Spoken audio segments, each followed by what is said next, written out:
Greetings, greetings, greetings. I am Reverend Dr. Majadi Baruti. I am not getting really good light here. Let me try to fix this. You will give me a second, please. Yeah, this is like off the cuff a little bit. Let's see if that will adjust it some. Yeah, that's much better. Okay. This is a little off the cuff, but not off the cuff. It was a plan to do this particular video, the makings of you, Black man, the makings of you. And what happened is I got busy with all kinds of things, and I didn't want to give you half of a message. It was going to be a Zoom call. So we're making up for that here and now. And I want to give you as much of this as I can give you. And looks like there's someone watching currently, or was, and that's cool, great. But I'm going to give you a little bit to work with on Black manhood and Black maleness, masculinity, some dynamics of masculinity through this. What I'm going to be doing is kind of counteracting some of the narratives. We're going to present some of those narratives first. Then we're going to go into some bits of history. And then we're going to see what we need to be doing now. Now, much of this is coming off of many years of research, study, as well as the lived experience of being a Black man. I am 53 years old. I have been married. I have a daughter who is with two of my grandchildren. I have two grandchildren, rather two grandsons. And so this message is for them as well, my grandsons. How are we looking at masculinity? How are we looking at manhood? How are we enacting it? How is the narrative of manhood enacted upon us? Because a lot of times it's enacted upon us. We are given a conversation, and what has been unfortunate is that we are accepting the conversation as the conversation. Both Black men, Black women, Black children believe in the mythos of what Black manhood and masculinity can be. It's not just from the Western paradigm, because regardless of what we want to pretend, patriarchy has origins in Africa as well. It is not a new thing, and I can show you some proof of that, but that's another kind of conversation, and we don't want to go delve into that. I'm not attacking patriarchy today. I am attacking patriarchy, just the strands of it that show up in Black masculinity and Black manhood. So we'll be dealing with some of those. This is a kind of a combination of a couple of messages. We're going to be dealing with a radical, heart-centered, and warrior nature dynamic. So it's heart-centered, it is radical, it is also warrior. So for those brothers who think this is going to be a discussion about flowery, soft, cute, fuzzy things, no, not in totality. Although Black men, we can deal with and be a part of soft, fluffy, cute things that can be a part of our masculinity. That doesn't reduce us from some feigned hierarchical idea of what masculinity and manhood is, that we don't like soft, cuddly, cute things. That's foolishness. So let's go into it, shall we? We don't read. We are intellectually inferior, having the intellect of maggots and shit and piss. That's pretty much a general understanding of how Black men think and behave intellectually. That is a falsehood. It is a damn lie. We are lazy and shiftless. That's a general understanding that everybody just about on the planet believes, but history shows different. That is a damn lie. We are hypersexual and beast-like with our sexuality, monsters, if you will, pretty much trying to have sex with everything we possibly can see.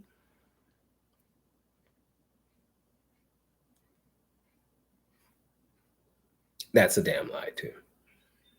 We are inherently violent. We're just naturally prone to violent tendencies. We just have it in us to be bestial, monsters, demons, wicked, diabolical beasts of burden and violence. Like the only ways that we can interact with other human beings is through constructs of violence, mental, spiritual, emotional, physical, financial, sexual. I said spiritual, I think. That is also a damn lie. And then, of course, following up, we are inherently criminal. It is a natural propensity for Black men to steal. I walk around. I was just on this, I lived in this space. It was pretty much an all-white space, right? I was the only African there. I was the only African there. And I'm a very Black man. I'm a Black man. I'm an actual, I'm a Black man. This has nothing to do with my sexuality, which is heterosexual. It's nothing to do. That's not how that works, by the way. You're not a man only if you're heterosexual. So that's another conversation. We might have to fix that. That's kind of stupid. I know plenty of gay men that can beat the living hell out of some non-gay men, Black men, beat you to death, their bare hands, choke you out. And yet you somehow think because they're homosexual, they're weaker, and this is false. So our manhood is not tied into that either. So also the idea of us being inherently criminal is foolishness. It's just not a thing. So when we talk about the histories and the trends, I'm reading from some notes, just to be honest with you. I couldn't just have this all in my head. I have it, but I'll go somewhat off cuff, but I try to have to guide myself because as a priest, as clergy, we tend to go off into we go off on tangents. I might go off on tangents anyway. So the history and the trends and the effects of masculinity, or what is presented as masculinity on Black boys, eventually moving us into Black men, is not that history and those trends and those effects and the definition of masculinity is not being, and here we go, defined by Black women. I'll say that again. The histories, the trends, the propaganda, the ideas, the thoughts, the values, the mission statement, they are not, Black women are not defining this for Black men and then presenting it, and then other people take it on. And that's this idea. People have that, like for instance, in the instance of single Black women with children, there's this idea that her femininity somehow defines his masculinity and makes him somehow less masculine. And because of that, he is also fearful and hurtful and violent, and that Black women raised homes very specifically and only where they have Black women and Black men or Black boys who grow up to be men, that the Black women are causing the Black men to be inherently violent and criminal, and et cetera, et cetera. That's not the issue. What is the issue is the broken, and we're going to take it to a larger scale. We like to say the broken Black family. You thought I was going to say that, didn't you? That's not what I'm going to say. The broken Black community, intentionally broken, and not specifically the masculinity versus femininity dynamic. That's not the construct, because we have always been inherently a matriarchal folk. We center Big Mama, right? And everything comes out of Big Mama and everything goes forward from there. The job of the men is to make sure that that structure Big Mama builds, or that we build for Big Mama, is maintained. That's our job, to defend it, to steward it, to make sure it has all the resources. Now, that doesn't mean that we have to necessarily go out and work. We could create a work construct around the house, but you got to do some kind of work. You do have to do something. You can't just, you're just there in the house as a Black guy and you're playing with the video games with the little boys and little girls. It's not just that. You have to actually do something to bring something towards the center, towards Big Mama or the mother figure or the woman. You not being there has nothing to do with the idea that, well, if we keep the Black man out of the house, then the Black women be raising the children and the children will go astray, because the only person that has any sense in raising Black children is the Black woman, is the Black man. That is a wet bag of fecal matter, bovine fecal matter. Specifically, that's not what it is. What you're looking at is a deconstruction of Black families based on the forced conditions of capitalism and patriarchy, et cetera, ad infinitum, primarily capitalist and racialized dynamics. But it's not to go after very specifically and only the Black man and push him to the side. It is the destruction of the Black family. She, the sisters, the aunties, the mamas, the little mamas, the medium mamas, the big mamas are also under attack by global white supremacy. We're going to have to get this out of our head that only the black men are being attacked. That's a bunch of bullshit. I'll go ahead and say it. That's a bunch of bullshit. She is being attacked constantly as well through propaganda, through lack of job access, to lack of power, lack of resources. It's the entire community and the world of blackness in the diaspora, etc., ad infinitum. And it's not only the Africans in Botswana, only the Africans in Nigeria, only the Africans in Louisiana, only the Africans in Illinois. That's also bovine fecal matter. It's all of us at all times, in all spaces, in all places. And until we get that in our heads, we'll keep bickering with each other, thinking somehow the black women are the enemy, when that's bullshit. So I'll be fluctuating between cursing and using actual terminology for bovine fecal matter. Okay, thank you. And those dynamics presented by white supremacy and white nationalism go forth to destroy our natural proclivity towards freedom. And I want you to really get that. Black people are humans. I know that sounds bizarre to many of you, but we are human. You might have to just kind of accept that I'm saying. I don't even want you to trust me on it. Just accept it for right now that we are human, okay? I know maybe there's some white folks watching this and they're like, what? Maybe there's some black folks walking in, what? Because the presentation that we have been given of us is that we are animals, and more like not necessarily animals, but beasts, savage, wicked, diabolical beasts. All of us, the black women and the black men, and all we want to do is basically run around and have sex with things, which, the other things, which are other black people. And then we're fetishized. There's a bunch of stuff here.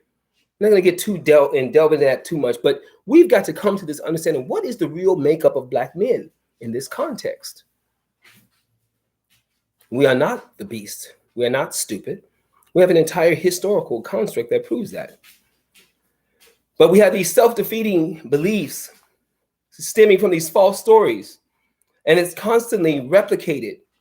Even the idea of acting white. For instance, I remember carrying a bunch of books. When I was a little boy, I always had books around me. I love books. I carry books. I'm a nerd. I'm a geek. I'm a book geek. I'm a history geek. I'm a anthropology geek. I'm a religion geek. All of these things. This is what has formulated me and I brought forth as my learning paradigms, self-taught paradigms to be the priest that I am today.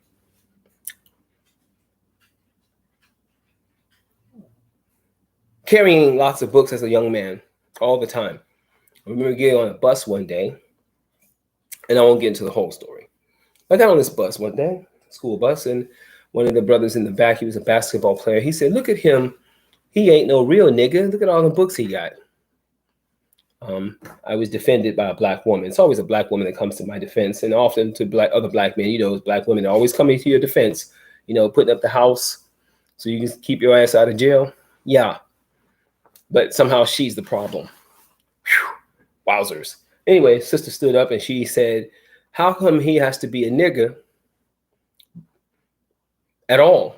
How come he can't just be a black man, a young black guy who reads heavily? Why is it that in order to be a real nigga, which of course for this brother was a superior concept, and some of you think that to be a real nigga is the highest echelon of black humanity. To be a real nigga, you got to be, if you want to ascend to being a nigga, not a nigger, but a nigga, you have to be as dumb as humanly possible and a bunch of other things that are taught to us. You don't read, you want to be a real nigga. That's the thing that we're trying to ascend to, and that's some bullshit too. It's bullshit, and it's also bovine fecal matter. But she defended me, and the brother never bother me again. But I was always in that thing of trying to be white because I wanted to read. It wasn't even trying to be educated. That's not what I was doing. I was reading outside of the context of the white supremacist educational system. That was actually a problem on a number of different levels, but that's another conversation. Because the idea is that that stuff's for them. We ain't with school and books and all that. We don't do all that. And these are some of the falsehoods that are taught to us about Black masculinity. We're very narrowly defined and very limited to the idea that the best thing that we can do is that which is physical. You know, I was actually given a class in high school. I remember a class called Internal Combustion Engines. It was an entire nightmare. I had to take apart a lawnmower engine and put it back together. I got a D. You know why I got a D? Because I hate that kind of stuff. I'm not Mr. Mechanic Fix-It guy, oil change guy. I'm not. But I tell you what, sister, if I'm with you, my dear, and I have a my dear, I'm telling her, I won't try to change the oil in the car that we get, or the car that we have. I will take it to get the oil changed, because if I try to change it, it's going to be some damn problems, okay? There are some basic things I can do. Keep it clean, wash the windows, change, pump the gas. I can put more oil in it. I can check the oil. I can even check a little electrical things, but I'm not Mr. Mix It, Mr. Take the carburetor. My brain doesn't work like that. And that's the thing. We have to get out of the definition of what men do. I can't put a door. I know how to put a lock on a door. I know how to change a doorknob. I know how to put a toilet in. There are some things I can do, but guess how I learned how to do those? Through reading. Not, just got a natural mechanical, but I do other stuff that people might consider masculine, which is a funny business because there are women farmers. I'm a farmer. So I can do that kind of thing, you see? At any rate, these falsehoods of masculinity show our young men, and thus our men, our young boys, and thus our young men, as being limited and narrowed as only physical beings. We can only do this, we can only do that, play basketball, play football. And I know, there's a thing, and I've gotten a lot of pushback for this. Every time there's a conversation about redeveloping Black communities from within Black communities, the first thing, or one of the first things that people say is, yeah, we could put some basketball courts up here. As if all of us play basketball, can play basketball, or want to play basketball. Oh yeah, we could get these kids, but they need to be doing football or basketball or something. Basically, the only things that Black men are being told that they can do is run basketball, run a football, or rap. And some of y'all can't do near one of them. I'm a poet. That's about as close to any of those three as I get. I'm a poet. But I'm not going to be a rapper, especially at 53 years old. That would be ridiculous. Although I got skills. Word is born, God. No, seriously, I'm not going to be a rapper. This is not going to happen. I'm a priest and a preacher kind of guy. That's what I do. Historian and lecturer and orator and all that. I'm a griot. All of us aren't griot. We've got to stop limiting what Black manhood is. These are the conversations around the makings of you. So I've got to go through some of the conversations around the negative of what we're being presented to be. These falsehoods of masculinity. We're fed on this steady diet of these negative attitudes that we never show vulnerability. We never back down. We never accept help. And then we grow up to be, I guess, one of the best ways to describe it, we're inauthentic. Say it with me. Inauthentic.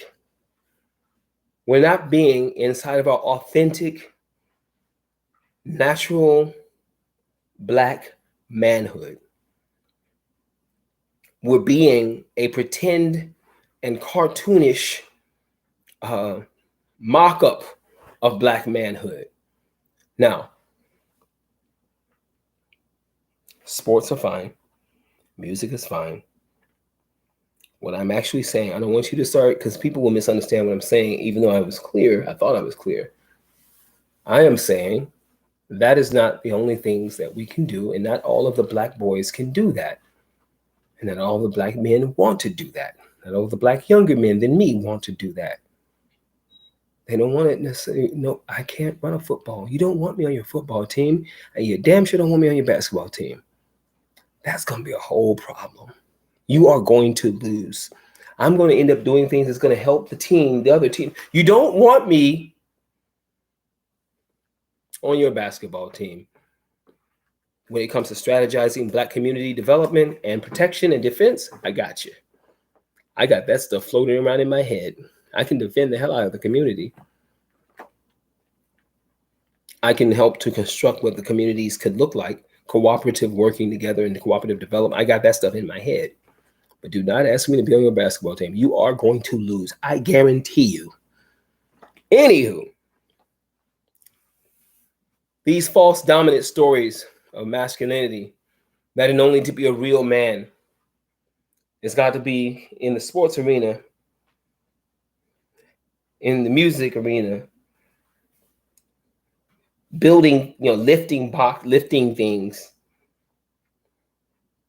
or sexually in the bedroom.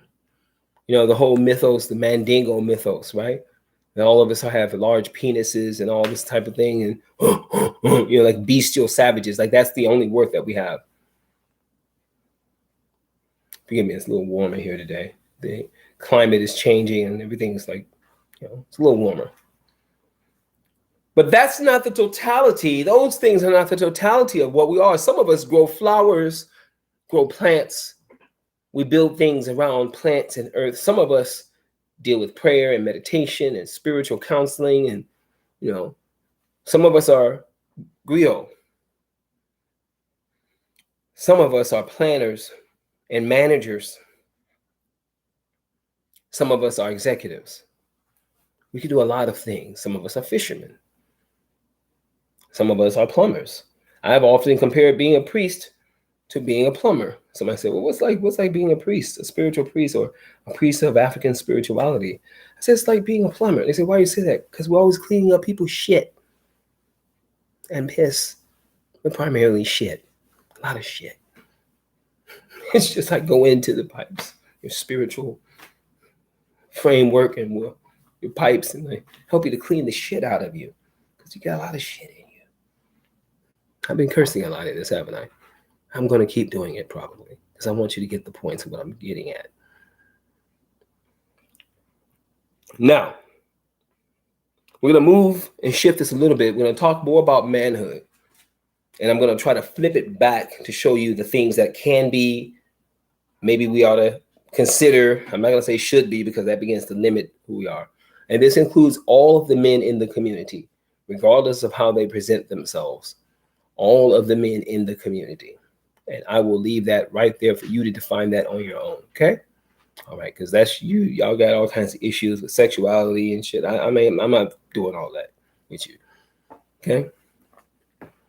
Let me just say, if there were no civil, I'm going to deal with it. I'm so hard-headed. If there were no Bayard Rustin and several other writers and brilliant people like James Baldwin, Audre Lorde, et cetera, ad infinitum, ad nauseum, people who are of the LGBT community.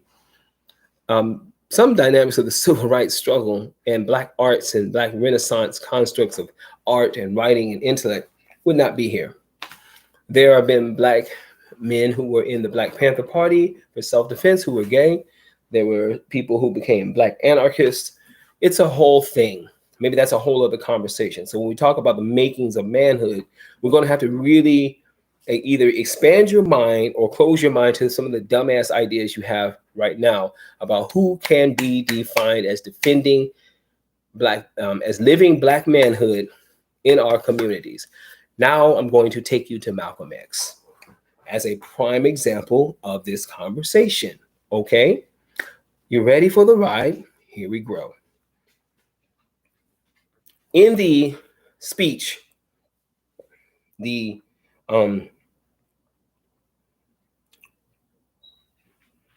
at the death and the funeral of Malcolm X, Ossie Davis gave the eulogy. Couldn't think of the word for a second.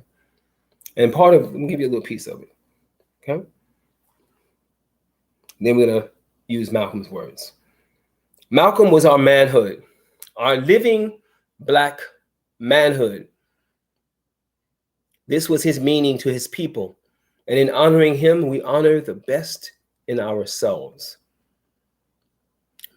Malcolm was our manhood, our living Black manhood. Now, for those of you who don't know, when Malcolm X was not Malcolm X before he became Malcolm X, he went through several issues and transformations of self. I'm not talking about his walk through to Mecca. I'm talking about beforehand when he was called Detroit Red. Malcolm, according to his own wording, in both the autobiography of Malcolm X and some other definitions, you got to go past the autobiography of Malcolm X to really understand it. You can't use Alex Haley's The Autobiography of Malcolm X to define Malcolm X. You will be found lacking, and that's probably the problem in discussing Malcolm X, is that everybody, oh yeah, I read the autobiography. That's all you read it? There are tens and tens of books that I have read and that exist on Malcolm X as a Black man, as a man, and how he interacted with various intersections, including how he interacted with his wife, Dr. Betty Shabazz, the late Dr. Betty Shabazz. Peace be upon both of them. So here's Ossie Davis, a married Black man, defining Malcolm as our manhood, our living Black manhood. But Malcolm X was also at one point a pimp. But Malcolm X was also at one point, and I imagine it was so that he could get heroin, because he was addicted for a moment. I think it was heroin he was addicted to. He was a prostitute. He prostituted his body for all types of people, including white men and white women, so that he could get his fix. I'll let you sit with that for a moment. That's enough. Now I'll go back to the original statement by Ossie Davis. Malcolm was our manhood, our living Black manhood. This was his meaning to his people. Now, being a prostitute is not a bad thing. It's not, it's work. If you're trying to get a thing, a resource, prostitution is not a bad idea. I'm not going to position that and say, oh, it's bad, he shouldn't have been prostituted. Yeah, he had to get the heroin so he could feed that addiction, or food, or clothing. And so he slept with whoever was necessary in order to get that. He produced work, and he used his body as a tool of labor. And ironically, he's controlling that himself, right? At least on a personal level. We could talk about the communal constructs and the setting of horrible conditions that Black people are in. We can get that wider perspective, but let's just look at it on a personal level. In order to survive, Malcolm X slept with some of everybody, and perhaps maybe even everything. And I'll leave that right there, in order to eat, to sleep, to get that fix of that heroin, that drug in his system. He used his own labor, his own thought process to do that. Going back to Ossie Davis, Malcolm was our manhood, our living Black manhood. How many of you brothers have done that which was necessary?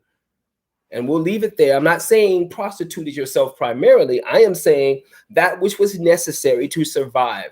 I know that I have, on occasion, stolen things in order to eat, because death is a dumbass idea when it comes to going straight from hunger into death. I don't like that. Maybe you're into that and you're holier than thou. Oh, Reverend Baruti, Dr. Baruti, you mean you stole a jar of peanut butter so that you would die from starvation? Oh, shame, Dr. Baruti. We can't believe in you now. Y'all tripping. You want people to be on this holy, sacred, high construct of living in hellish and nightmarish conditions.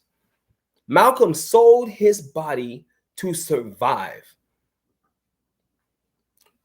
Women do it. Men do it all the time. It's not necessarily gay men either. Malcolm wasn't necessarily gay. He just sold his body so that he could survive. That's not how that works at all.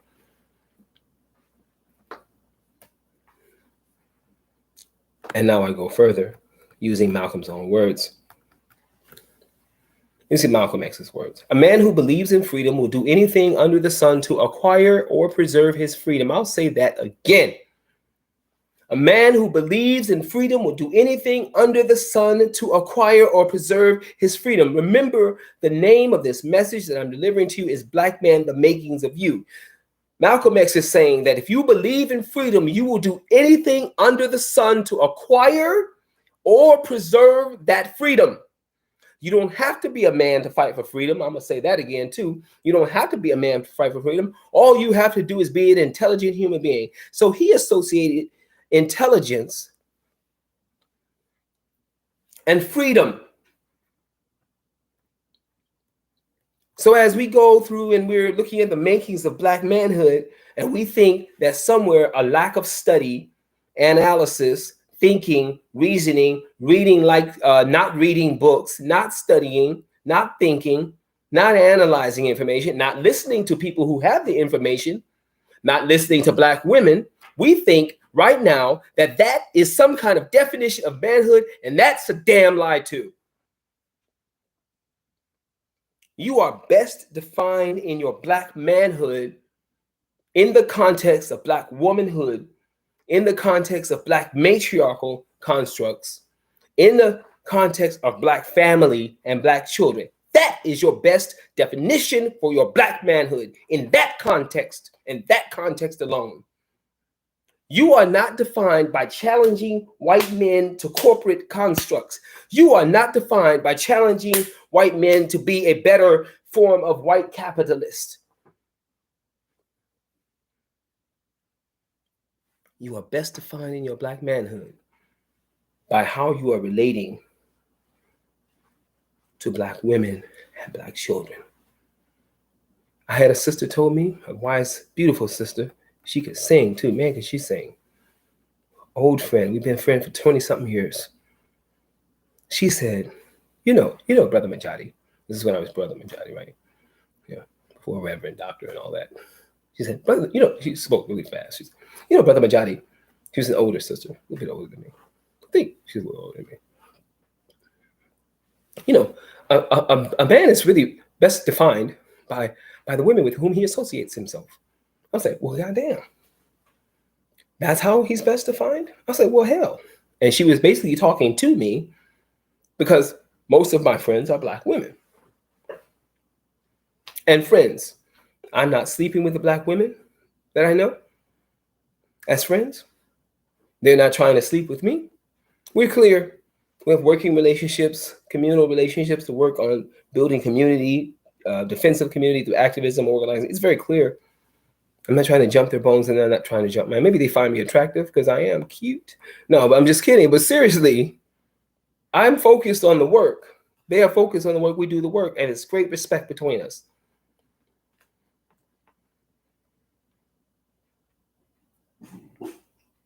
We are defined best.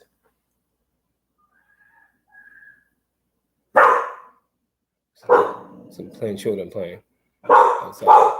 It's my dog barking. We are best defined by our context that we're in with Black women and Black children. And now I'm going to center Black women in this conversation. Then we're going to try to wrap some of this up as we define the makings of you. So I want you to listen to what I'm saying. I want you to take this video because we're going to get into some more meat and then we're going to end. And I want you to really listen to the things I'm saying that are defining what we can be, what we are for real historically, and what we can be in the future. Okay? Malcolm X on women. The most disrespected women, or the most disrespected person in America is the Black woman. The most unprotected person in America is the Black woman. The most neglected person in America is the Black woman. So, brothers, have you been disrespecting, unprotecting, and neglecting her? If you have, you are contradicting the words of someone you say you believe in, Malcolm X. You say you do.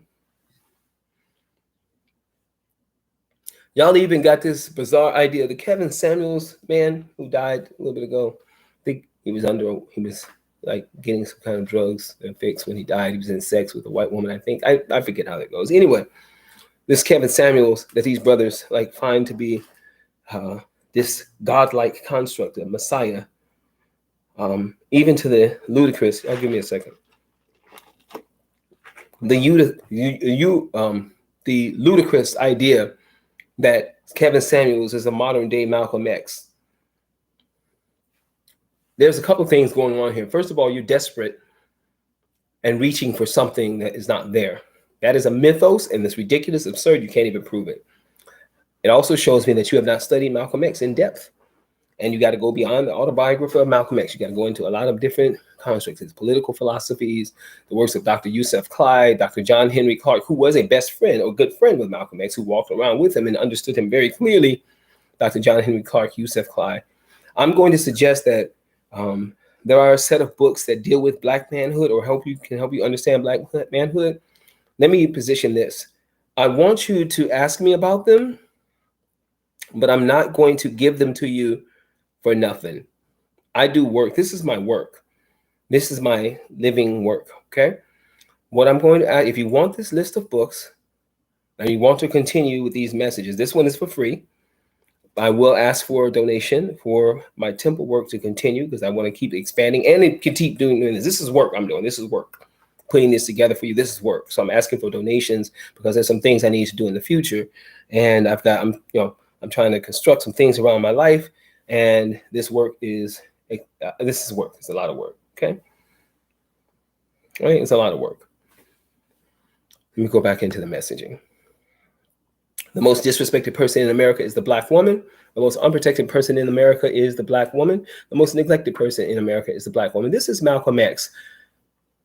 Kevin Samuels disrespected, unprotected, and neglected Black women in his wording, his teachings, and I can prove it, but I'm not going to make this a Kevin Samuels conversation. I don't really care what you think about Kevin Samuels. Some of you think that he's a god, a messiah. Y'all really have some bizarre ideas. Kevin Samuels was damaging to Black women. His wording, his thought process, his whole presentation was damaging to Black women.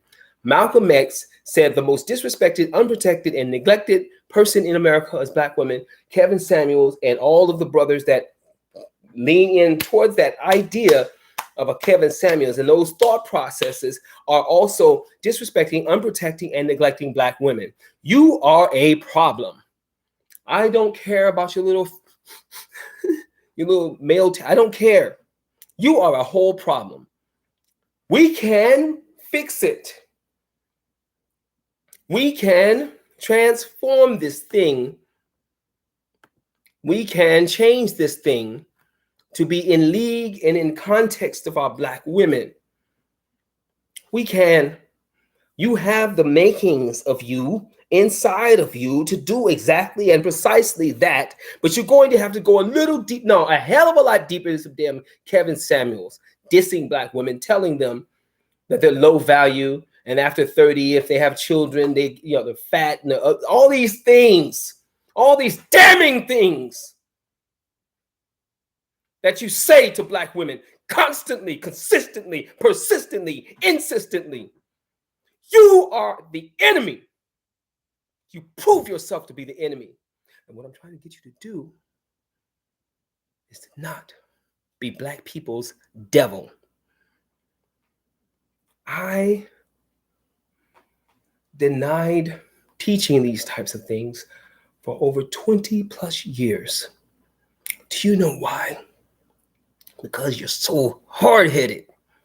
You're so stubborn. And you're stuck inside of white supremacist, white nationalist constructs of who you are. You're stuck in it. You don't want to change, transform, bend, fold, spindle, mutilate. You just stick to this damning narrative of who you are. I am telling you, brother, I'm telling you that the makings of you are deeper, more beautiful, more Blacker than you could possibly imagine. Damn these other constructs of thought about who and what you are. You cannot be disrespecting, unprotecting, and neglecting Black women and call yourself a man. You cannot. Passport brothers, etc., ad infinitum, ad nauseum. The masculinity that has been defined for us is a direct product of enslavement, colonization, brainwashing, trauma, and survivalism. We've got to stop these incessant discussions on entertainers and actors and sports stars as the center for Black manhood. Black American or African masculinity is more right now invested in being aggressive than being a warrior. More invested in being aggressive than being aggressive and being a warrior are two completely different things. They do not coincide. We are more invested with projecting the threat of violence against our people than learning the arts of war to defend our people. You will threaten Black women with violence, commit Black women to physical and sexual violence, and then, worse, maybe, you won't stop the brothers who do it. You make an excuse for your boy Jamal or Hakeem or Tony when he speaks in violent tones towards Black women. Oh, you know, that's just how Tony is. You need to slap the shit out of Tony. You need to pull him to the side. You say that one more time, I'll break your goddamn neck. Yes, I am proposing Black on Black violence. I most certainly am. To save Black families, yes. Maybe we need to be whooping each other's ass to stop it. Maybe that's what needs to happen, brothers. Maybe we need to be called completely to the carpet. But there is a possibility of redemption here. We want to talk about traditional masculinity, but we can't fulfill what we think the obligations of that thing are. We can't even sit down and analyze this shit. There was a time when Black men would whittle. We would, sit down and we talk to each other about the family and the farm or whatever it was. We rolling cigars, fixing cars. When we could, and I'm going to give you some of the wording. No, I'm not going to do that. We could hunt. We used to be able to climb trees, swim, fish, play. We could do all this stuff. We can be poetic and eloquent. I'm a poet. I'm a priest. I'm a griot.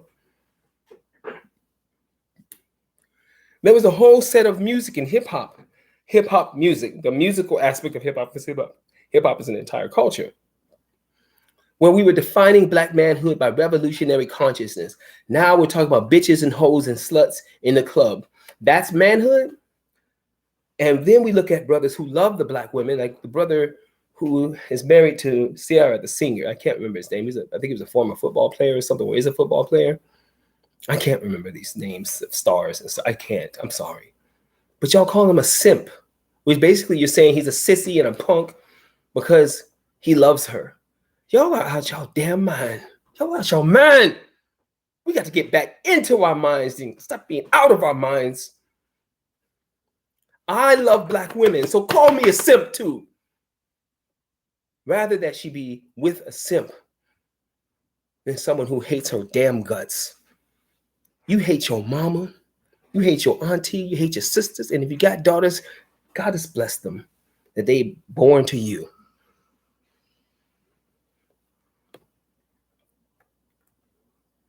But we can do better. We are complex and multifold. We are poets and writers. We have a whole history of revolutionary consciousness played out through a number of different. Some of us wrote. James Baldwin, who was also gay, he wrote revolutionary consciousness down. Bayard Rustin, who helped to structure some major civil rights constructs, particularly the so-called March on Washington for Jobs and Justice. He helped to organize that. He was gay. We have Black anarchists and Black communists, and we have all kinds of political thought processes, and some of us are gay. And for those of us who are heterosexual men, we've got to stop bashing our brethren, particularly if they're really doing the work in the community. I could see if they weren't doing the work in the community, like you don't do nothing in the community, like you. But if they're doing stuff in the community, how are they all these dirty, horrible names? Or is there something about you where you just keep calling them all kinds of horrible names repeatedly? Maybe there's something about you need to check out with your own sexuality. Maybe, perhaps. I don't know. Mm-hmm. However, I'm going to end on a semi-positive note. I know you're like, oh, brother, you just beat us up today, brother. I am telling you that the makings of you are more deep and more beautiful and more black and more grand than what you have been presenting thus far. You got the sisters pissed at all of us. They don't know which one of us is coming. I come in with all this peace, love. Hey, sister, black women are great and awesome. I like them, and they got friends who are black women, and I'm not trying to jump them. I've got a beautiful black woman in my life, and I'm not going to hurt her. I'm going to be devoted. I'm going to be down. I love her. She's pretty awesome. She's awesome. She's great. And she's beautiful and powerful and smart, grand. And I'm not going to call her a bitch, a whole slut. I'm not going to slap her around. I'm not doing any of these things. You know why? Because I love black women. Don't say you love black women if every 5 minutes you got something sliding out your goddamn teeth dissing her. If you sit and listen, y'all be like zombies with Kevin Samuels. And it's not just him. It's a whole bunch of guys. Then you got all these ideas in your head about we ain't black folks, we ain't Africans, we ain't the earth is flat. Your adamant refusal to read books is problematic as hell for me. But I got books for you, but you're gonna have to get up off of something to get this list of books. I'm not going to just give you the information and then you run and you misconstrue it. And I would like to teach you and walk you through the thing. Maybe we can establish some kind of black men's book club or something. Maybe, maybe not. I got a lot of stuff to do.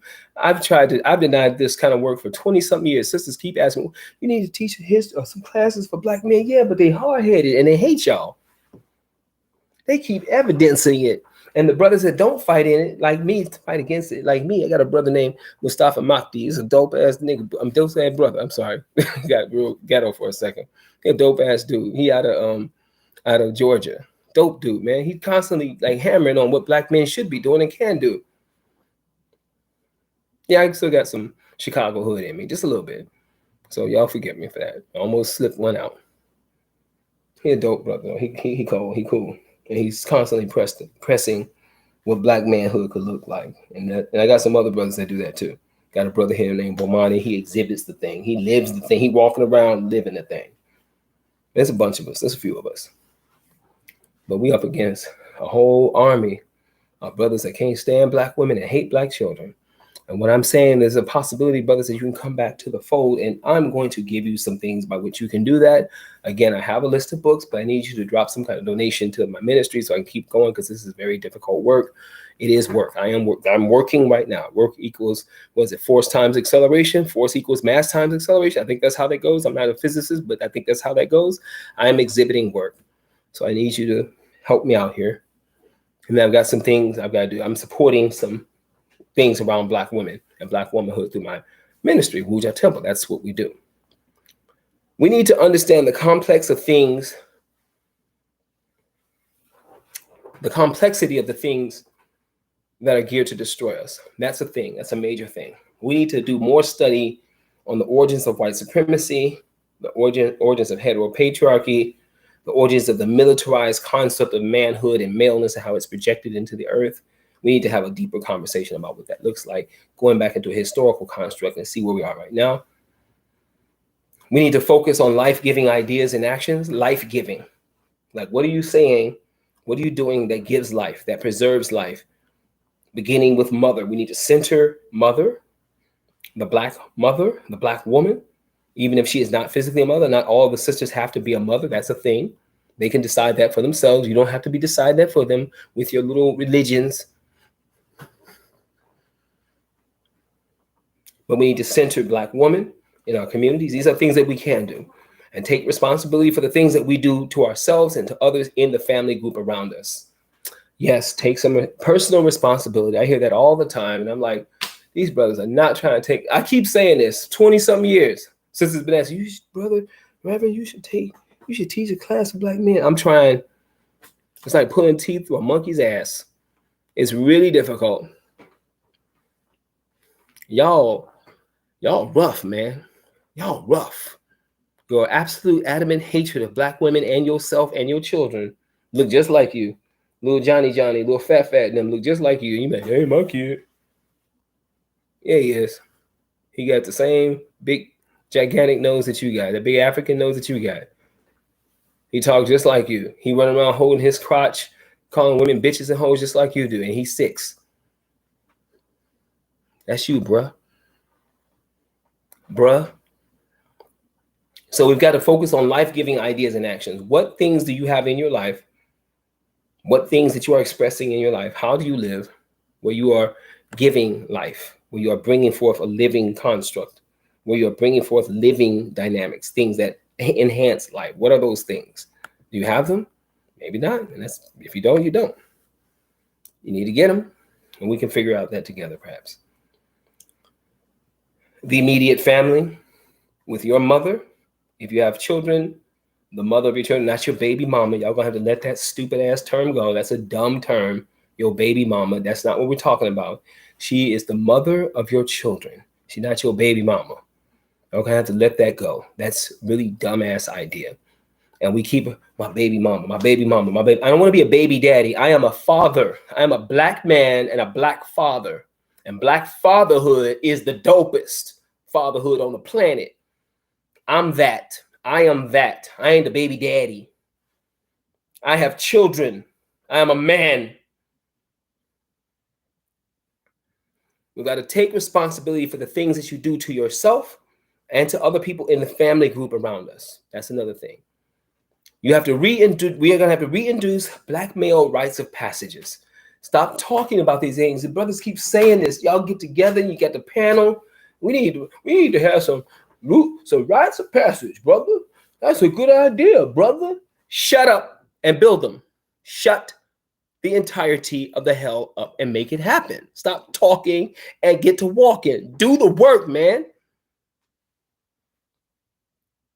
That education needs to focus our education on land acquisition, land defense, and nation building. I'm going to say that again. Our education, all of it, in my opinion, needs to be centered on land acquisition, nation building and development, and the protection and defense of that land and all of the constructs that come with the land, all of the things, including the people living on it. That's what our education needs to be recentered on. And that will help us to have what we can make our own jobs. We can center our own jobs, man. We get the land and we build things on the land. We protect the things on the land, and we put the people, the black women and the children in the land, and we make sure nothing comes to bother them. And we develop the land. That means developing food ideas, cooperative concepts. I want to stick that cooperatives thing on you because that's more successful than that black entrepreneurial bullshit that y'all be pulling. I'm going to open up a barbecue shop. We got enough barbecue shops. Can't you see how we have enough barbecue shops? And I'm not talking about our weight. I'm talking about our face and our teeth. We have plenty of barbecue. We'll be okay without another barbecue joint. We'll be fine without another this, that, and other aesthetic thing. We'll be fine. We'll be okay. We'll be all right. Somehow we'll make it without more fried chicken. Somehow we'll survive. What if, though, we supply the things that made the damn fried chicken? Yeah, I cook. I know what fried chicken is like. I don't eat the fried chicken, but I know what it looks like. And I know what it's made of. We can produce the wheat, the peppers, maybe not the salt so easily, but all the things that go, if you dip it in milk or egg, we can produce those things through farming, through land acquisition, development, and defense. The land is the base of all struggle. That's another thing Malcolm X said. And I bet you Kevin Samuel ain't say shit about that, did he? No, he didn't. You know why? Because he hated black women too, just like some of y'all do. I'm trying to get you to not hate them. I'm trying to get you to like your mama. I like your mama. She's pretty awesome. Makes some of the best macaroni and cheese. However, let's keep moving forward. Focusing our education on land acquisition, land development, housing development, and then the protection of that. And that may take case in a number, it may be economic, it may be legal, it may be physical, military, it could be a bunch of different ways. We got to get land, baby. Baby is the base of all struggle. Malcolm X said it. He said it. And in the spiritual realm, as I close out, the respect of our sexuality, a positive understanding of our sexuality, the respect and honor of our women and girls, centering them in our lives and building from that point, because that's the makings of you. And I want you to listen to that song by Curtis Mayfield called The Makings of You. Curtis Mayfield, The Makings of You. I was going to sing it, but I'm not feeling that right now. Add a little sugar No, I'm not gonna sing it. I want to say it so bad, but I don't think my voice is ready to sing it. The Makings of You by Curtis Mayfield. Listen to what he's saying. The respect and the centering of Black women and girls, as well as our boys, our Black children. I should just said centering Black women and their children, even if they're not biologically your children. Yes, and the children should eat first. Sisters, brothers, because sisters, y'all be running that stupid game too. The children should eat first. If you got a man in your life, sister, and he think he should eat first before his children eat, or before the children that are in his presence, I don't care if they're not biologically his children. I don't give a flying damn. You feed all of the children in your presence, brother. All of the children. When I make a pot of beans or a pot of soup, my nieces and any other girl or woman or child that comes up in here, they eating off this pot of soup. If we got little bitty, everybody eating in here. Y'all got to let that go. And you got to let go of this dumbass idea that the brothers should eat first. I don't know where y'all get that. They should get the big piece of chicken. Why? He ain't do nothing to deserve the chicken. He ain't even bring the chicken home. The food stamps brought it home. Oops. So the respect of our Black women and girls, our Black women and boys, our children, centering them, the Black women and their children, centering them in your life. And we can get into the complexities of what that looks like in other things. But again, I need you to put some money toward it so I can have the time to do it. So I need you to go ahead and sisters, if you want to throw something at it too, it's not just the brothers, throw something at this Udja Temple thing. I got the information down below on how to support the work that we're doing and trying to build. This is the anti-hobosexual, not homo, I don't have a code, hobosexual. The brothers that come and live with you and all they want to do is sleep with you so they can have a place to stay. And they're not even good in the bed. Oops. I can tell you why, but that's another conversation and you need to pay me. Anyway, we got to respect and center our elders. Elders, not just old people. Okay? We got to respect and love and care for our old people, but we also have to center our elders in our lives, brothers. Then we got to center our ancestors. And then whatever God understanding that you have, for me, it's the Black goddess. And that helps me to construct my understanding of Black women and children and like centering that. That centers everything that I am, is my respect for the Divine Afrikan Feminine. That's it. That's all I've got. I don't have any more from there. Or do I? Because yeah, that's it. Okay. So let me give it a close out. What I want you to do. Oh, almost an hour. This is what I intended to go on an hour. So let me get this last couple of minutes here. I want you to support my ministry. I want you to do all the things like this, share this, ring this thing, all this kind of stuff, all the little notifications and stuff so you can notice. I want you to share. I want you to like this page, Udja Temple. You can go back and you can study some of the other things I've said about the Divine Afrikan Feminine and all kinds of things, because I'm a minister, a priest. This is what I do. And in closing, I want you to understand that I've written a book of poetry. You can support that. I know how to get that. I need to put that link in there for you. It centers Black manhood and sexuality and the Divine Afrikan Feminine as well. And again, I need you to support this message and support future messages by going to my pay links and putting something on it. $5, $10, $15, $100,000. Seriously, I want to build a temple and I want to build this future. I'm going to build the classes around these ideas that we're presenting here through Udja Temple. And I thank you very much. And I love you, brothers. You are really hard to love sometimes, man. I know I didn't cuss. I didn't call it all kinds of bovine people. I didn't do all kinds of. I love you, brothers. I'm trying. I'm really trying, because y'all be stressing me the hell out all day on Facebook. Y'all just. I'm like, whoa, my God, these brothers just hate these sisters so much. Well, Samuel, Kevin Samuels was God. He was the second coming of Christ. Y'all bugging, man. I love you. Peace and blessings to you. May the goddess bless you and keep you in all that you do of good. Again, please hit those pay links. Please, please, please. I need the work. I need to continue this work. Okay? Ashe, ashe, ashe.